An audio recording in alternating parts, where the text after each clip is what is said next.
Go. Open up. तुम्ही कशासाठी जमले इथं? तुम्ही फक्त किती जण इथं? 9-10 जणच आहे इथं, बरोबर का नाही? आपल्या दत्त विद्यालयामधून आपल्या जवळकडल्या गावात तुम्ही एवढेच मुले आहेत का? का? कारण तुम्ही युनिक आहे, तुमची मेहनत युनिक आहे, बरोबर आहे का नाही?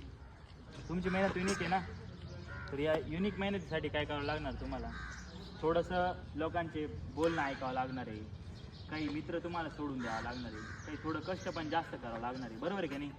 आज तुम्ही एवढ्या शाळेमध्ये 200-300 मुलं या शाळेमध्ये, तुम्ही किती मुलं इथं?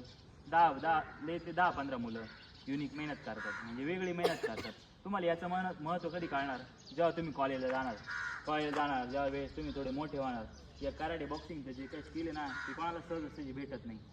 तर तुम्ही कधी विचार करणार, अरे आपल्याला निखिल सरांनी काय शिकवलं होतं, आपल्याला इथं जे काही बाळकडू आहे ते तुम्हाला इथं पाजलं गेलं होतं, बरोबर आहे का नाही? एवढे वर्ष तुम्ही मेहनत करणार, त्याचं मला काही फायदा आहे का? काही फायदा आहे का? मी जर दुसरं काही काम केलं तर मी त्याच्यामध्ये प्रोग्रेस करू शकतो ना, बरोबर नाही? त्याची थोडीशी जाणीव ठेवा आणि थोडी सन्मानधनाने मेहनत करा. आज तुम्हाला वाटणार, अरे सर मला मारताय, मला बोलताय, मला काय करायचं? मी तुमच्यामध्ये स्पार्क बघितलं थोडासा, की तुमची पर्सनॅलिटी थोडी चांगली आणि प्रत्येकामध्ये असते, पण त्याला ते वाव देत नाही, शिक्षकाला वाव देत नाही काही मुलं. आजच्या काळातले मुलं रिस्पेक्ट देतात शिक्षकाला. आता एखादं आमच्या काळात आज शिक्षकांनी आमच्यासाठी काही फक्त आई जरी शिकवलं तरी आम्ही त्यांच्या प्रती आदर, एखादे मामा आहे त्यांच्या प्रती आदर ठेवतो आम्ही. या गोष्टी लई महत्त्वाच्या आहे. आपल्या कराटे बॉक्सिंगमध्ये हेच शिकवलं जातं, आदर. त्यानंतर सगळी जे काही मेहनत आहे त्याची जाणीव, हे पण तुम्हाला शिकवलं जातं.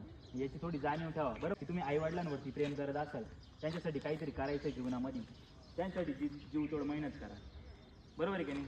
मग करणार का मेहनत तुम्ही? किती मेहनत करणार? 100%, 200% किती मेहनत करणार? रात्रीचा दिवस आणि दिवसच रात्र करणार की नाही? तुम्ही जर चांगले प्लेअर झाले तर मला काय फायदा आहे? ऐकत चाला थोडंसं. आणि जो विद्यार्थी शिक्षकाच्या जवळ असतो तोच पुढे काहीतरी करू शकतो, बरोबर आहे की नाही? बरेच जण काय करतात, अरे थोडं घाबरतात. शेअर करा ना माझ्याबरोबर, काय तुम्हाला शेअर करायचं आहे. आणि मी जेवढं पण काही शिकलेलं आहे, फार मला एवढे वर्ष लागले, 10 वर्ष लागले, ते मी प्रत्येक गोष्ट देण्याचा प्रयत्न करतो तुम्हाला त्याची जाणीव नाही, बरोबर की नाही? आता एखादा विद्यार्थी क्लास सोडून गेला असेल, त्याला जाणीव नाही, त्यासाठी आपण कितीतरी वेळ क्लास फॉर्म भरले, बऱ्याचशा गोष्टी केल्या, पण त्याला जाणीव नाही. त्याच्यामध्ये आपली चूक नाही. जो एकदम क्वालिटी कचरा असतो का, क्वालिटी कचरा म्हणजे नाही बोलतात, सोनाराकडे काय असतं, जो कचरा असतो सोन्याचा असतो ना, तो पण सोन्याच्या भावामध्ये विकला जातो, बरोबर की नाही?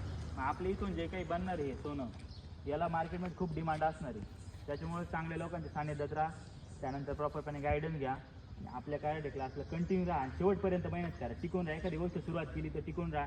माझी मम्मी पण म्हणते, आई पण म्हणते, काय 1 महिना 2 महिना आपण मेहनत करतो, पण त्याच्या व्यतिरिक्त काय, बरेच जण नाही का माझे, म्हणजे जेवढे पण तुझे विद्यार्थी 1 महिना 2 महिना 3 महिना, लईतले 4 महिने, लईतले 6 महिने प्रॅक्टिस करतात, त्यानंतर सोडून जातात. शेवटपर्यंत कोणी करत नाही.